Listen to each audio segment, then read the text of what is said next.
What if the department everyone sees as a cost center is actually sitting on a goldmine of data that could transform your entire business? This is Talent Talks, where we explore the conversations that reshape how we think about talent, leadership, and workplace transformation. Emily recently talked with Camila Ferreira, a powerhouse in customer experience strategy with a perspective you won't hear anywhere else. Camila was born and raised in Brazil, has led CX organizations across Latin America, Europe, and the West for over 15 years.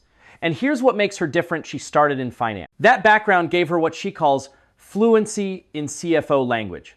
And it's exactly why she's been able to transform customer experience teams from cost centers into strategic growth engines. We're diving deep into why your first client is actually your employee, how to knock on board with churn analysis that CFOs can't ignore, and why the future of CX isn't about replacing humans with AI, it's about humans becoming the strategic drivers of technology. Camila just founded her own company called Rise Up, and she's sharing the framework she's used to break down silos between sales, marketing, product, and customer success. If you've ever wondered why these departments seem to work against each other instead of together, this conversation will open your eyes. Fair warning. Camila doesn't just talk theory. She brings real examples, practical frameworks, and the kind of ROI-focused approach that actually gets C-suite attention. Let's dive in. Well, thank you for joining us in another episode of Talent Talks. I'm your host, Emily Alvarez, and I'm joined today by Camila Ferreira. She is my guest, and I'm super excited to have her on the show. Camila is a powerhouse in CX strategy, and CX is a language that I speak very well, built teams in CX, and we actually met on LinkedIn. So I love it when the algorithm gets it right and I get to meet cool people. But this episode is really going to be about from call center to culture driver and the way that we think about CX, the rewiring in the way we think about CX and thinking about it from the inside out. So not the traditional way we think of client success or customer support or client experience, but you are one of the great experts that I've met on client success in my career. And so Camila, introduce yourself and thank you so much for being here. Oh my goodness. First of all, thank you very much for having me. Yeah, Speaking of LinkedIn, we are seeing the platform working on our benefit. So it right. was really great meeting you there and establishing that collaboration since then. Speaking of me, I was born and raised in Brazil, but I left my home country more than 10 years ago. In my professional life, I have had the chance to work for finance, which some people do not know. Some of them Right. think that I started my career in CX or in CS, in customer support, but that was not the case. But having a financial background has definitely helped me significantly on pushing some of my initiatives and ideas on the operation side of the business. So for Right. the past 15 years, I have had a chance to lead companies and CX organizations across Latin America, across Europe, and more recently here in the US. And since January this year, I took a leap and I found my own company called Rise Up. So now I'm a solopreneur. Life has changed significantly Awesome. since then, and I couldn't be more happier with that decision. And through my organization, through Rise Up, I offer consulting, mentoring, and keynotes on CX and leadership. So the podcast today, the topic of the podcast couldn't be better for us to share all of my experience and I would say help the audience to get better on CX and leadership. I love it. Yeah, and the ethos of this podcast, I mean, we're talking heavily on customer experience and how to look at this really from your perspective as an expert in this on how to turn client success or client experience into more of a strategic growth engine, right? Absolutely. I think people sometimes don't think about, and depending on the company and the industry and all of that, and maybe even culturally different parts of the world and how they experience client success, because we're used to this obviously in the United States. You have a more global perspective on client success and what that means to different cultures and countries and things. But here specifically in the United States, I know that in my experience with organizations, when they're making major impactful changes to the organization, um, one of the first places that they look at cutting cost is client success or client Yeah. experience. And they look at that as a cost center, whether that is to replace it with some form of technology or to outsource it to another country that does call center type work, or whether that is to switch to email only. And now they don't offer any kind of phone support anymore. There's a lot of companies like that. Yes. Um, but they don't follow like any form of like person to person interaction because they believe that that is a major cost center for them. What's Oh, been your absolutely. experience there, and how have That's you seen that been absolutely, negative? yeah, that's definitely a me concept that is still around, of seeing CX as a cost center. Fortunately, this has been changing, but as any other very deep concept that we have, it takes time. And I think that what CXers can do is instead of positioning themselves as cost centers, they need to start talking the revenue, the growth, the business strategy language so they can have a seat at the table. This is why I believe I was successful in my journey with CX because coming fresh from finance, I came with kind of a fluency Right. in the CFO language, the investors language. I had the chance to work for investor relations organization, and most of my time in finance, I used to support CFOs directly. So I was constantly involved in those type of conversations. And once I Right. transitioned into operations, I used to see CS and CX as a cost, but once I realized the amount of information, the wealth of data that we had, I was like, oh no. And I want to be the advocate to go back to the CFO, to go back to the C level and show them a different perspective of what CX actually is. Right. I love that you said that there is a wealth of knowledge or information in that particular department. And I think, or that particular setup or system, Yeah. because especially with the way technology is evolving today, and we think about, note takers, and we think about recording calls and transcripts. And I mean, you call any company now that does offer phone support or whatever, this call is being recorded for quality assurance and, Yeah. training purposes. You get that recording almost fluently across any industry, Mm-hmm. because they legally have to tell you that it's being recorded. Mm-hmm. Now I have a feeling that that's going to come soon with chatbots and all of that. They're going to have to tell you they're using AI, just like they have to tell you that phone calls Yeah. are being recorded, right? So what is interesting is with all of this technology that we have for like recording transcripts and calls and all of this stuff, where I've seen like salespeople be successful is when they take it upon themselves to come to the client success department or whoever that person is and say, you know, what are the customers saying? Or what feedback, or do you guys have some like transcripts that you can give me that I can listen to of your client success calls? Because I'm a believer that like those types of departments get siloed, right? Oh, totally. And whether that's intentional or not, they do. And the amount of knowledge that those two, in particular, sales and CX, and then to take it a step further, CX and marketing and sales, right? Because this should be one big engine, Yeah. could communicate with each other is astounding. Yeah, that's And why to me CX is more than a department. It's an yes, ecosystem, right? yes, Because if all departments, regardless of the label, regardless of the name they shared a similar purpose, then we would avoid, I don't know how many, the amount of resources that we currently waste. So right. you just mentioned about sales going to CX or CSMs and asking for transcripts and the other way around.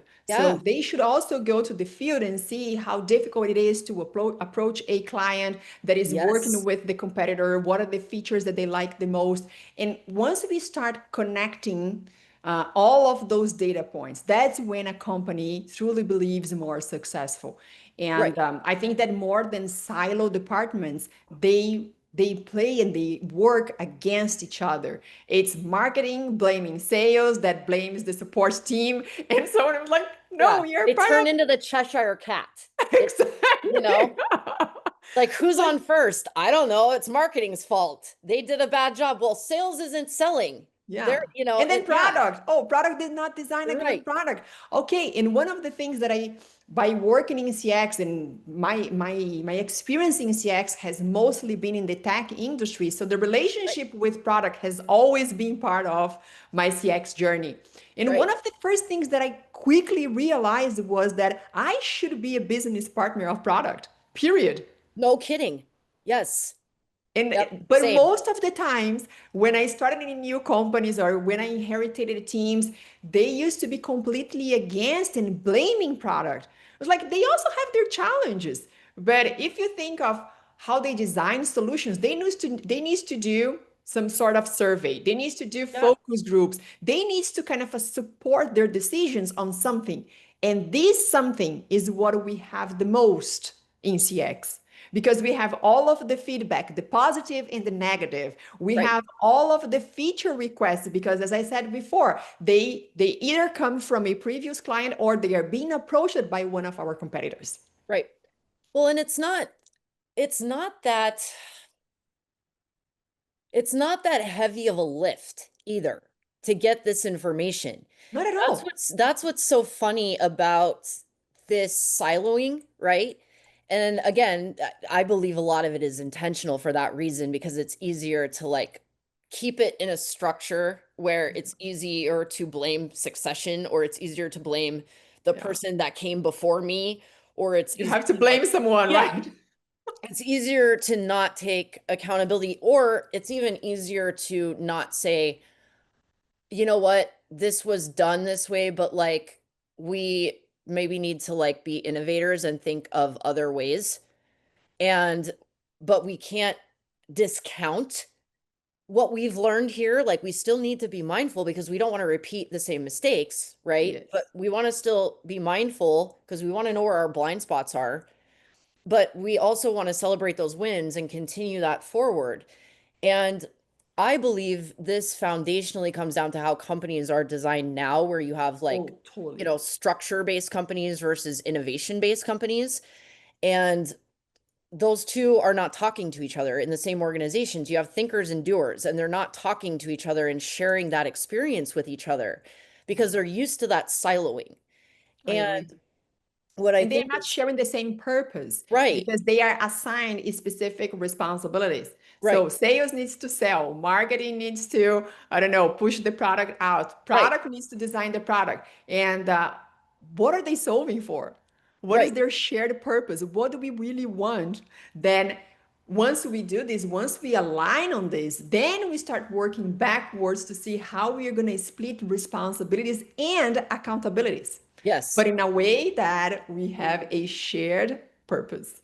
Yeah. And a shared vision and shared values, right? Absolutely, yes. And I think, why do you think, from your experience, aside from the blame game, um, why do you think companies don't take the time to do that research? Yeah. Why do you think they stall out? Why do you think they say, okay, like, because we just went over like three really low lift things they can do, right? That are Yes. like implement this tomorrow and you'll have like, take your transcripts, build a GPT, put them in there and like let it do whatever that Yeah. work is, right? Depending upon what you want that to do for you. But like, why do you think companies don't take the time to do that L&D? Yeah. Because that's really what it is. It's L&D. And Yeah. really the R&D behind it, like this is kind of like manufacturing 101. Like you go back to like, we got to test some stuff before we just crank out 10,000 of this thing Yeah. and then get Uh, recalls of the 10,000 because it sucked. Been there. Been there. I know, I know. Based on my experience, and I had the chance to work for multinational companies as Yeah. well as startups, I don't think that companies do not invest on research on R&D. I think they do. And Okay. I have received amazing reports about consumer, about users, about market. But Yeah. then is what do you do with this? And to be honest, I think that what gets in the way, the bigger the company, the bigger is this problem, in my opinion, is the ego of every Oh, single department. for sure. Because For I sure. am not going to give credits to marketing if I'm the one actually going to market. You know what I mean? So, Yep. and then instead of, again, collaborate and leverage all the research that had been done with the talent and the knowledge and the experience of the employees, the existing talents, we kind of keep playing this game that I want to be, I am going to be on the spotlight for the good things, but not accountable for the wrong things.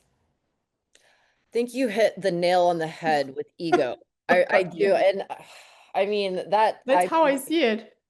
I believe that's like the majority of issues in this world today is like not being able to get out of ego and act with empathy, right? To be able to Yes. put ourselves in the shoes of others to experience or at least try to experience what they might be feeling in order to relate and to be interested in listening to their perspective, right? Yeah, And absolutely. I believe a lot of this too comes down to generational gaps in the workforce that we have where like we have the ego of people that created the system saying this is the way this is. And then we have younger generations coming in that are saying we want to rethink this. Yeah. But you also have extreme kind of movement in this pendulum that's like, I want to rip the system down, but we still have all this knowledge and we can't just rip all of it down. Like there has to be iterations of this. Yeah. And I think we miss that with CX because really something we're going to get into here is CX gets like the short end of the budget a lot of times when Oh, it comes yes. to training and resources, right? They just kind of are Oh, like, oh, you're just support. yes. You're just support. But Hmm. what But leave a customer without support and you're going to see what's going to happen. Well, exactly. And I think that that's what segues into this next thought is, we talk about the client success experience, but if you want to know how your client success team feels and how they're doing and how things are really like resonating, take a look at your customer reviews. Oh, Take a look at not your only this. product reviews. Take a look at your feedback on your company and what people think about it, right? Yeah. I would go even before that, Emily, to be honest with you. I would start by asking the employees themselves. Well, the hiring, yeah, yeah, yeah, Yeah. yeah, How are they feeling? yeah. Right? So well, so this is another story here that we can go as Oh, deep as yeah, you want. But when you survey your employees, are you truly open to listen what they have to say and to right. act on that, or Yeah, just check a box because you want to be featured in the great place to work? right. Those are completely different things, and I They're understand very the different. reasons for both. Right, But again, if you are a leader that is truly concerned and truly focused on customer experience, then you start with your team. You right. start by empathetically listening to them and what they have to say. Because Yeah, what they're going to tell you, if you do not act on, is what your external customer is going to put on social media. right. 1,000%. Yeah. You don't need to wait. Yeah.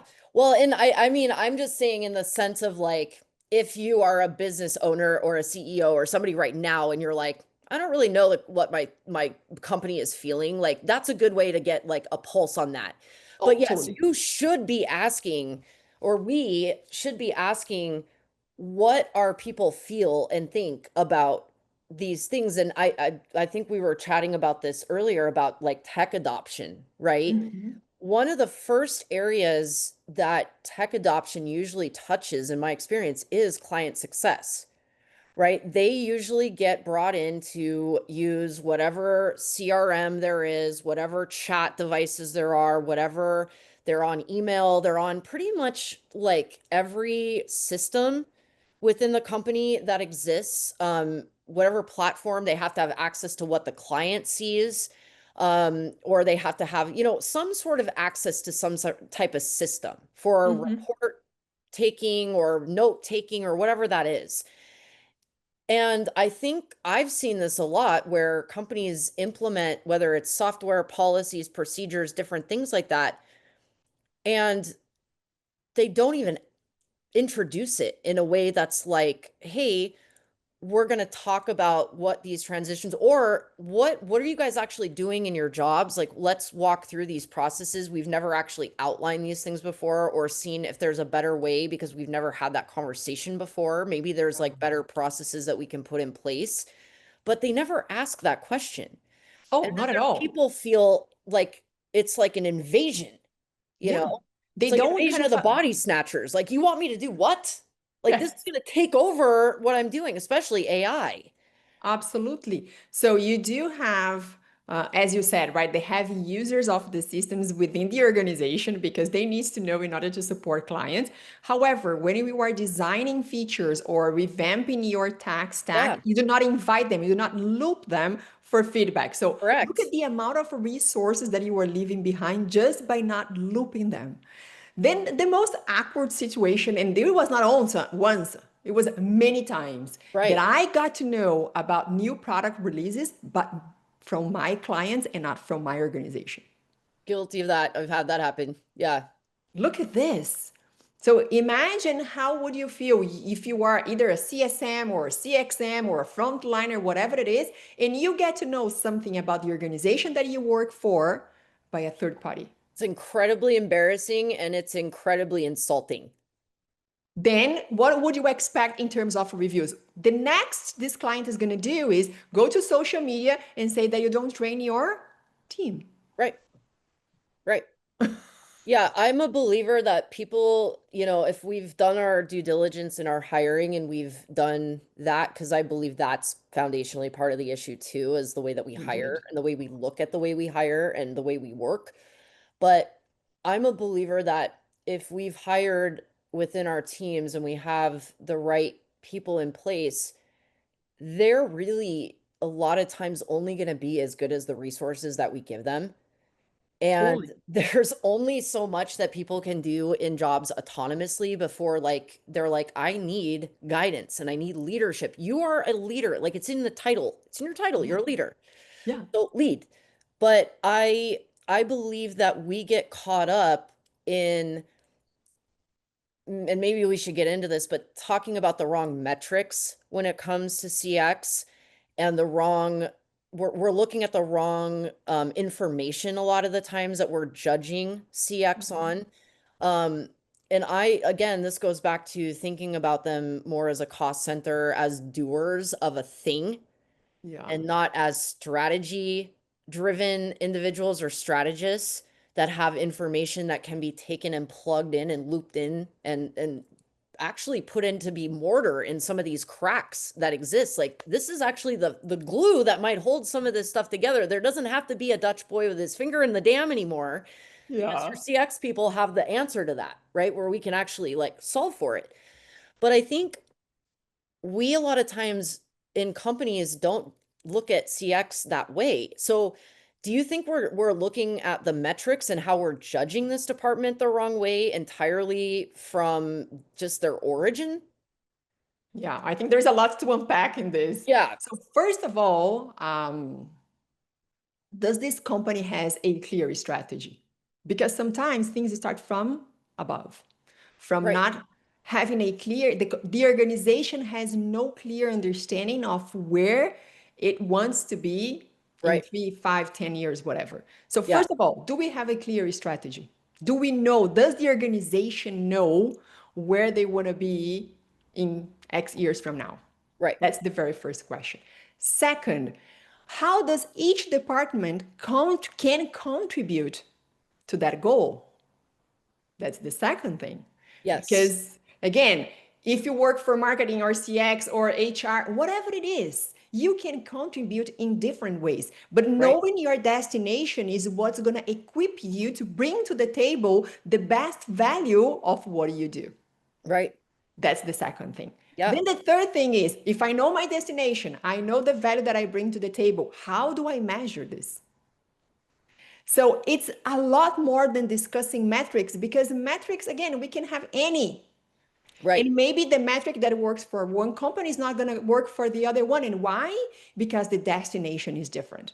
The Absolutely. goal is different. The strategy is different. The market they are in is different. There are so many variances that we need to take into account. So to me, is the conversation is way beyond the right or the wrong metric. Is does this organization has a clear destination? Does everybody understand where this destination is? Because the other thing, Emily, is communication. It Sure. might be crystal clear for the C-level where they want to be, but they do a shitty job on communicating.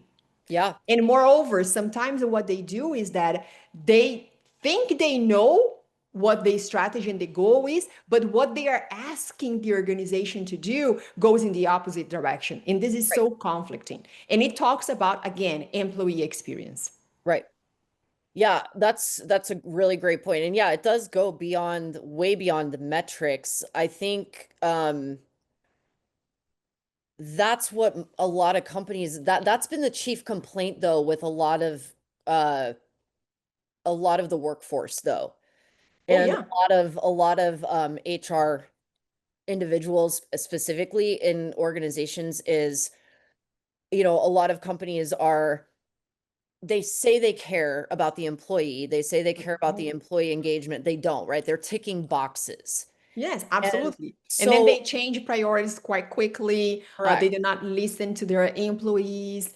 Again, how can you execute something right. if the direction is changing constantly? Yeah. That's very true because it's a moving target, right? You can't hit them unless you're, I don't know, Billy the Kid or something. You're not going to hit a moving target, right? Yes. But I guess for me,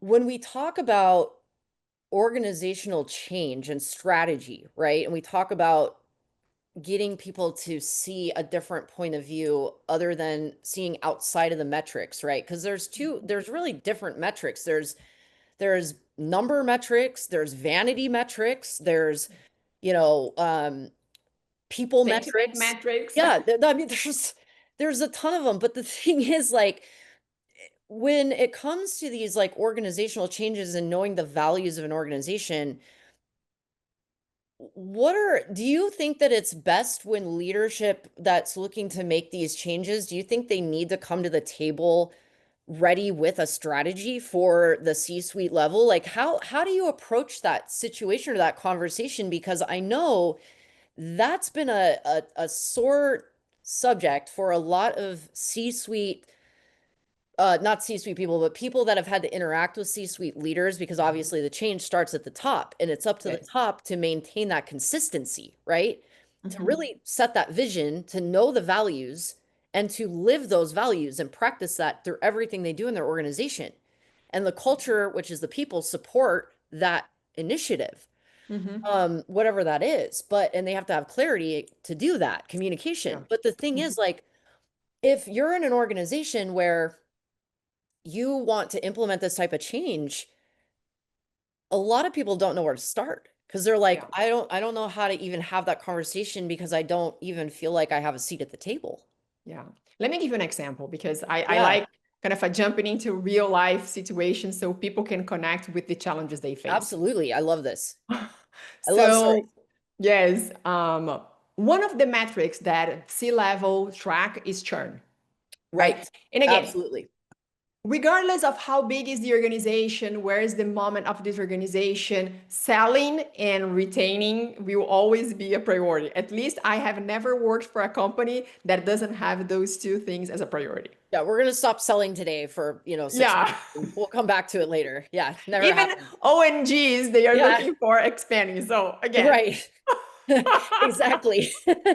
so churn is definitely a one of the metrics tracked directly or indirectly by the C-suite. Right, Let's assume that you work in CX, okay? And then what can you do? Understanding what are the drivers of churn. right, Because if we just talk churn, you may think that this is far from what you do. Oh, I do support. What do I have to do with churn? Okay, if I do ask clients why they are churning, and they see that support is in there, then you have kind of a tool or a coin to exchange with the C-level. Right. So the very first thing is understanding what matters most to the C-level, considering the company strategy. But churn will always be around, and that's why I'm using this as an example, because to me, this is the easiest one. Sure. Go deeper.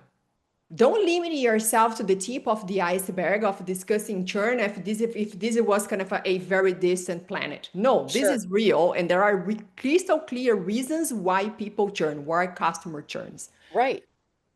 Once you know this, how can you help reducing or improving that metric? What is the part of the pie that you can actually impact?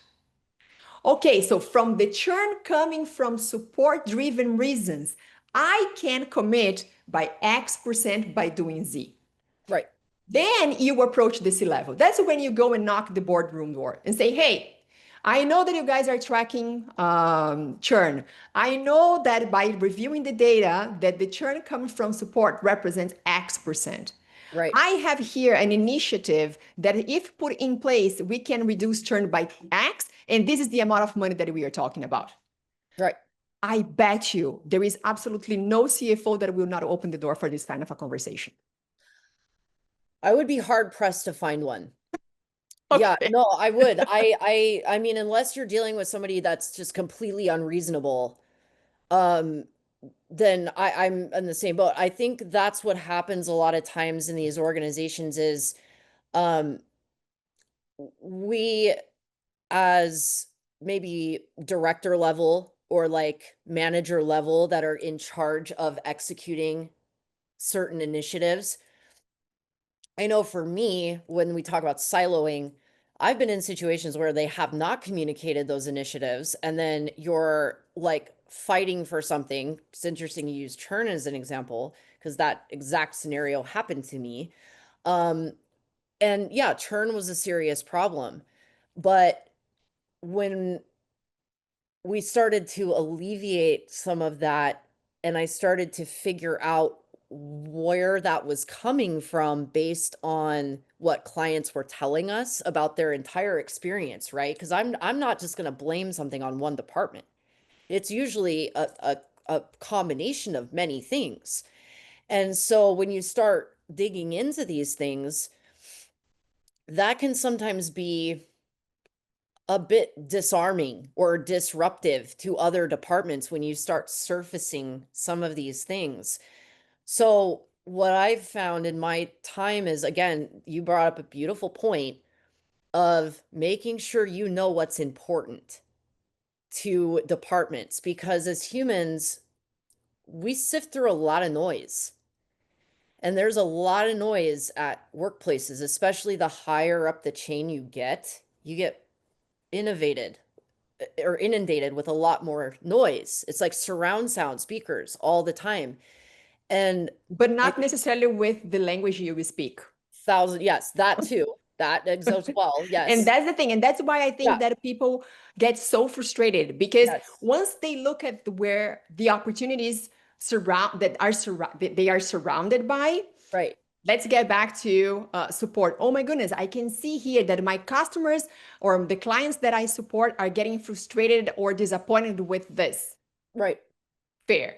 But then what you have to do as a leader, as an executive, is to translate this into the financial language. Yeah. Otherwise, how are you going to have the conversation with the CFO? Right. You're not going to be successful. If you go to the CFO and you start talking about sentiment, you start about kind of a client's frustrated, the first thing he's going to ask you, okay, what does that mean? What does that mean? How often does it happen? What is the financial impact? And that's what I'm saying. This is what they have in their minds. But if you go and you approach the C-level directly from what they have top of mind, then chances are way higher that you're going to be successful to have the door open. And then it's up to you to do the math and say, hey, this is the size of the opportunity that I have here. And one of the things the way I approach C-level is return on investment. Because my question to the CFO would be, how does my initiative compare with the ROI of the other initiatives that you have on your desk? Yes. That's the conversation I'm going to have with him. And it's a lot harder for you to get a no. Right. Because people don't approach them with a return on investment perspective or mindset. Right. Right. And to me, that speaks volumes if we're talking about like number metrics and people metrics. If I'm a C-suite level person and someone comes to me speaking my language with information broken out in a way that makes sense to me, that I understand, and that I am passionate about, because now I understand we're speaking the same language, I'm going to be 10 times more likely to appreciate and recognize that And you versus become the someone, go-to person. Oh, right, I'm well, gonna go to and versus Emily. someone that bursts in my door and Yeah. says, like, my hair's on fire. You know Yes. what I mean? But I have no solution to how to Mhm. get, anything like that. I would even take that a step further and say, if you have all of that data, then come up with, we call it the 1-3-1 rule, which was actually adopted by Dan Martell, which is one of Ryan's mentors, and then he did this throughout Applicant Pro when we were there. But basically, it's you have a problem, you come up with 3 solutions, and you keep trying them one at a time until one works. Mhm. And if you really, after doing that a couple times, really get stuck, then like let's go through it. But it's about creating critical thinking and autonomy. You have to be coming to the table not only to present the problem, Oh yeah. but you have the knowledge and the information at your fingertips. Like you're the expert in that space. You need to claim and own And your earn. expertise and learn and keep learning. Drop your ego, right? Because Yeah. that's ego prevents us from learning. So Yes. like drop all of that and keep learning and learn how to present that, because if you're agile in that, you're going to be able to reach far more people, and it's going to have much better results if you come with solutions, Absolutely. even if they Emily, don't why do work. people go after CFOs? Right. They go to CFOs to ask for money. That's Yes. what they do. Yeah. So CFOs are tired of saying, okay, who is next? Yes, Right? yeah. Because it's the same It's like story the is this, number at the deli line, take a who goes, number. yeah, who goes to the CFO with the ROI mindset? Right. Yep. And then people complain that they don't get their projects or initiatives approved. I'm sorry, but you're not speaking the CFO Yeah. language. You want me to spend money that has to translate into making money somewhere in there. Like, Yeah, show me the money, yeah. and that doesn't necessarily mean that you don't care about the people metrics. Like two things can be like true, They right? complement each other. Yes. They have to. They They have to have to, yeah, complement each other, because if your people aren't happy, they're not going to be a return on your investment. absolutely. But we But also it's have to also your stop. responsibility to teach them. Right. Well, we have to stop treating people so transactionally. That's what Yes. it comes down to. Hmm. And we treat the numbers transactionally, not the people. Not the people, Not the exactly. people. And even the numbers, again, we have two types of numbers, qualitative and quantitative, and both are Yes. important. Yes. Yeah, it's like they have to. It's the yin and the yang. They balance each other, and two things have to exist to be true. Yeah. So, yeah, I think that's great feedback for dealing with communication, right? Because speaking the same language, we know words are important. Yes. Um, and we know that most of the time, in my experience, we're dealing with the CFO when it comes to CX, because again, Cool. there's that side of it. What do you think happens in like the next 5 years with technology and this situation with CX? Because this is, I mean, your background is in tech as well. So this opens up a very interesting half of this conversation into AI, tech, and where we head from here. Yeah. So first of all, I think that we're going to live in a completely different world of customer experience where AI is way more present than today. We are still crawling with regards of AI. Yeah, However, the pace that technology is evolving is way faster than before. So right. I do expect that in a few years from now, we're going to be surrounded by AI that actually works. Because Agents, today, likely. Yeah. yeah, there's a lot of buzz today. There are some that work, but some that do not. And we know from the MIT research that 95% of AI implementation failed. So Yeah. It was not good, guys. Anybody that missed that study. Yes. bombed. But very enlightening, right? Because we are Yeah, talking so it much was about AI and we think great that AI is going information. to solve the world, and it's not the case. So in 5 years from now, the correlation that I do is with the banking industry. Right. When online banking come into place, you got to build trust. And one of Yes. the things that you mentioned in the beginning of this podcast that I believe is so important is that you disclose to your clients with whom they are talking to. If it's a bot, if it's an agentic, or if it's a human, who is it? I Yeah. Again, I think it's my decision as a customer to decide if I want to keep that conversation with a human, with a bot, with an agent, whatever it is. Agreed. Right? So Yeah. 5 years from now, a lot more technology, but I don't believe that we will 100% replace humans, because for any technology to work, you need the human input. Yeah. I'm glad you said that because there is a lot of obviously like doom and gloom and like sort of dystopian, let's call it apocalyptic even. I mean, Hallucination. yeah, I've heard some I've heard some doozy. You can go down some really cool rabbit holes if you're like if you're a paranoid, don't go down those rabbit holes. But like there's some really interesting theories out there about where we're headed and all this other stuff. But I agree with you. I think that humans are not going away. Like as far as our responsibility in this, because as long as there's tech, there has to be humans driving it. Um, at least for the foreseeable Look whatever, at the banking right? industry. Once Yeah. again, we It do a again, it lot didn't more through right, internet and apps, but we still have the branches. We right, still have the banks, and we right, still have the managers in there.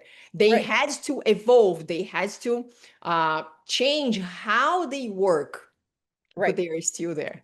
Well, and I mean, this is the way that I see it too, is, you know, with AI or with technology, um, really it's just a tool.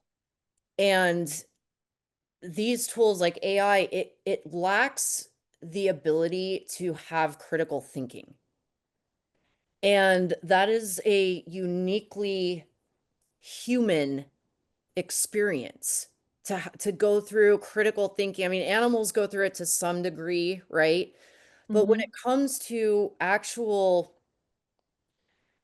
decision making and um the ability to have critical thinking where you're also adding in empathy and Mhm. emotion and feeling, because all of that is important. Mhm. We have to have logic and emotion. There's a reason why Yes. logos and ethos exist. Yes. And so we really have to understand that it's without the human behind it, it's never going to work because there's nobody in there controlling that. And even the technology, like with AI now, we talk about it hallucinating. Well, guess what? Humans hallucinate too. And I'm not talking about we took some trippy mushrooms and hallucinated that way. No, it will tell us something based on what it knows. If you don't give it the right guardrails, it'll just give you Yeah. an answer. Yeah. Right? Well, humans do Again, that too. How many times do people give each other the wrong answers to stuff? Emily, let's kind of once again, let's bring a real example Yeah. here. How Yeah. many meetings have you attended where the conversation or the discussion was very shallow? Oh, could have been an email. Right? Yeah, But there were other meetings where the conversation were very enriching. for sure. The same thing. So speaking of AI, the outcome is going to be as deep and as rich as your input.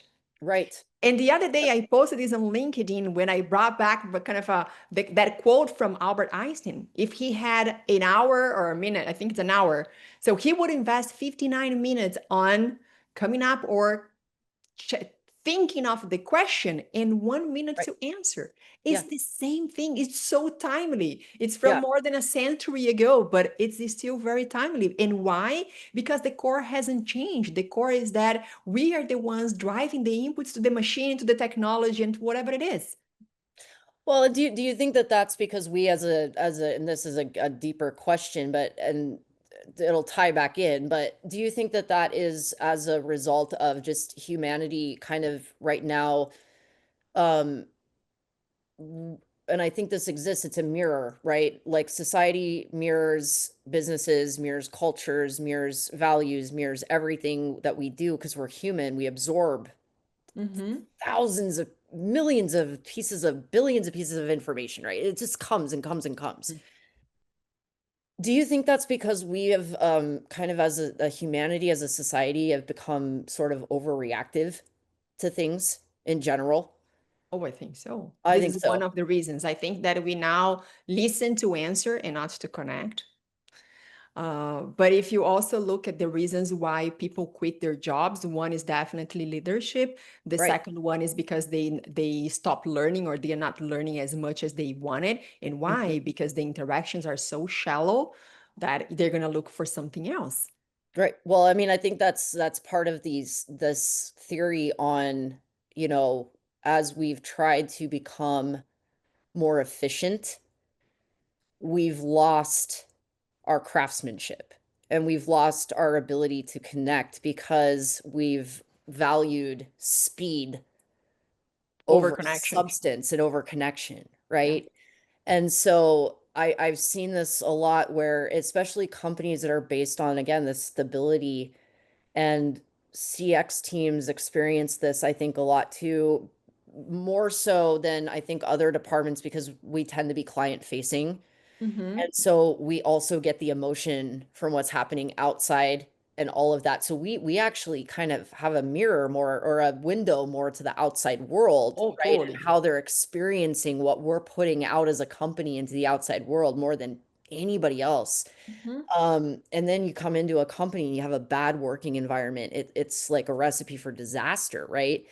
But I've seen this with companies built on stability that are now being asked to change. They're like overreacting to that. But again, it's that other side of it where they want to overreact and rip everything apart. And so I think as AI comes in, people want to speed up to match the technology. But the reality is the technology is already moving fast. Mm-hmm. We're okay to slow down and like take the steps necessary to make sure we're not like, I don't know, violating ethics. I don't know, destroying people's lives. I don't know, like maybe implementing things that are pissing our employees off because they're like, you didn't give us the resources to know what we're doing, yet I'm going to be maybe getting a raise at the end of the year based on whether I know how to do this or not, or whatever the case may be, you know, but we're Mm-hmm. not slowing down and taking that time. Yeah. But we can catch up to the technology. I mean, the technology is still going to be there. Absolutely. So Yeah. But why you know what? not It's funny oh, because why just not by slow down the reaction time, you know? yeah, by listening to you the other day, was kind of just checking on some job postings, asking for master in artificial intelligence, and I was like, "What the What? heck is It, this?" Right? And it was kind of it was analyst. It was kind of it was not a high end job. It was, right. and then I was start questioning myself. Why doesn't this manager kind of develop those abilities with his existing team? That was my first thought. Like, why is this a position? And And most likely this is the manager that was criticizing the same team members a few months ago when they were coming up with solutions from or recommendations from ChatGPT. Look at this employee experience. You try to bring artificial intelligence to your work, you were criticized by your manager, and now you go to the any kind of a job posting website and you see that the same manager is hiring or requesting someone with master in artificial intelligence. So we're speaking of employee experience. How do you expect this person to deliver a good customer experience? There is no way. right. Well, and even like to piggyback on that, like it's a lot of your client experience information and stuff like that. I don't know. We talk about shadow AI users, right? I mean, a lot of that information might be even floating around out there as an organization. You have no idea. You have no idea what's out there if of your own There's organization. I mean, yes. people in your organization, there was a study, I think Fortune did a study, and Ryan sent me the article the other day that said like 95% of companies have shadow AI users, meaning somebody in their organization is using like Grok or Claude or ChatGPT or DeepSeek or some form of AI in the workplace for something, and the organization has no visibility of it, no idea what they're using it for, and no idea what they're putting in it. Yeah, absolutely. And I'm like, okay, so I know about a story of a CEO that or a CFO that got fired not too long ago. It was a head of a major healthcare organization who dumped financials into ChatGPT that weren't supposed to go public, and they did, and 30 something years lost their job. And this was their entire livelihood and career, all because they made a mistake. All because the company didn't have proper policies on this, that didn't understand how to navigate these conversations, and didn't train even up to their C-suite level, their people to say, like, this is what you don't do. Like, Yeah. this is what you do, this is what you don't do. Right. You cannot just kind of So, you cannot just pretend AI is not around. right. Oh, they are not using from the computer or the company computer, but they are using from their private computer or Right. they're from their phones. So again, I would rather encourage to define what are the guardrails and instruct this team as fast as possible rather than having to deal with all of these post-mortem situations. Yeah. Well, and also if your employees, which most of them we know are practically begging and screaming to learn more at work and to be more involved in their organization and the decisions being made in their organization, um, especially directly when it relates to their SOPs and their processes that they're meant to follow, and their goals and their metrics they're meant to hit, performance and or otherwise. um, you know, we have a responsibility to outline these things for people. Absolutely. And we have Remember, an as leaders, we do have not only the responsibility, but the accountability of yes. sharing the direction. Well, and we have to be held accountable too. Absolutely. Yes, that's And what I'm saying. It's not a yeah, responsibility, but the accountability of sharing the direction and right, leading the way. That's what our leaders for. So if you right, don't want to be a leader, fine, but don't pretend to be one. right. So I know we're kind of getting up against the clock here, but what in the next like 5 years or so, Camilla, um what do you think happens to client success, client experience in these orgs, the careers? Like, what can people do? Because I know that these careers are talked about, Mhm. again, the doomsday machine that we've created with surrounding AI.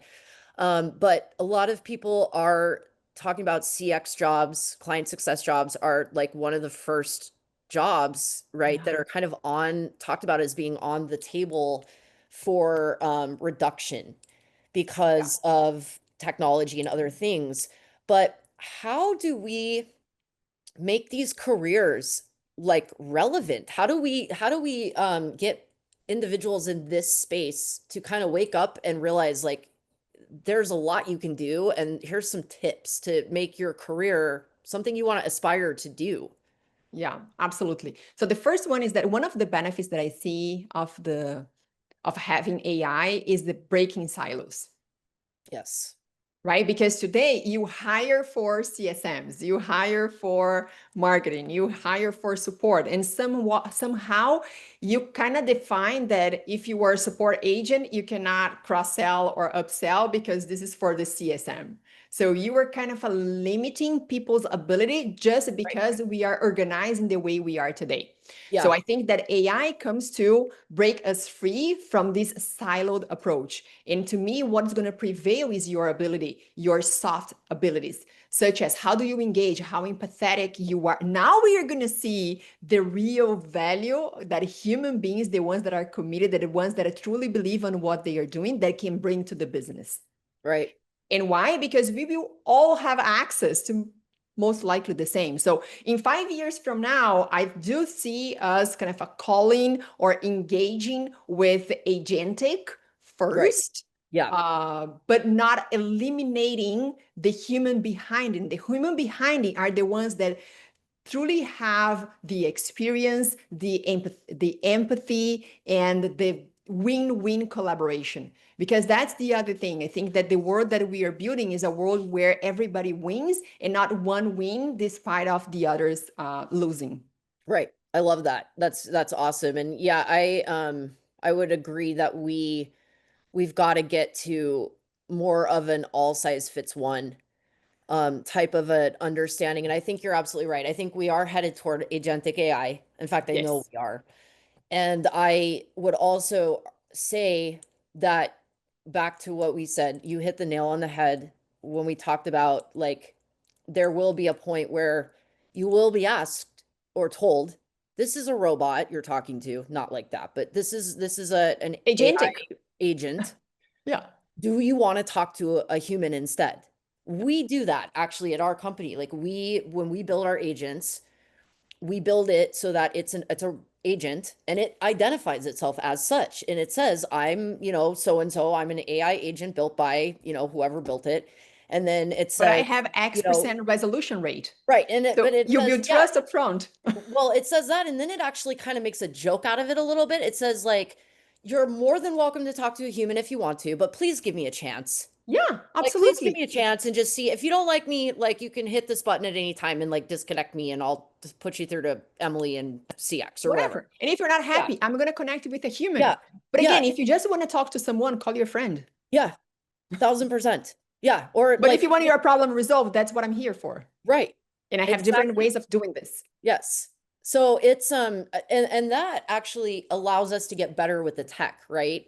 Sure. But it also, I believe, the people that are going to succeed in CX are the ones that are going to not only still continue to develop their we'll call them their communication skills and their life skills and their critical thinking skills, because that's something that's gone by the wayside, and Yes. that's a lot our But fault. I think that it has gone away because we have been limiting people very much. Oh, for When sure. It's our fault. I was going to say it's Yes. our fault. We've been doing that to generations. Like, I'm Yeah. Gen X, my kids are Gen Z. We've been doing that to generations, like little sisters, millennials. Like, we've been doing that. And Yes. that's our fault, because we've been doing that and reinforcing the behavior. Like, what happens when a kid cries? We give them a tablet, or we give them a Yeah. phone, or we give them Yeah. something to appease them. So this is our fault in a lot of Yes. ways. So we have to I don't take want you to accountability. think, just read the script. Right, exactly. But I do think that the ones that will survive this and will actually benefit from it are the ones that in CX understand how to not only have those skills where they can talk with people and maybe even branch into sales, branch into marketing, understand that full spectrum of how this all fits together, product development, you know, but also the ones that understand how to leverage AI. Oh, totally. Yeah. Not only You have to AI. know how to do that robot's job and how to control that robot, Absolutely. How do that you get the agent. best of the two you have in front of you? Again, Yes. if you are buying anything, doesn't matter how it costs, how am I going to get the most out of it?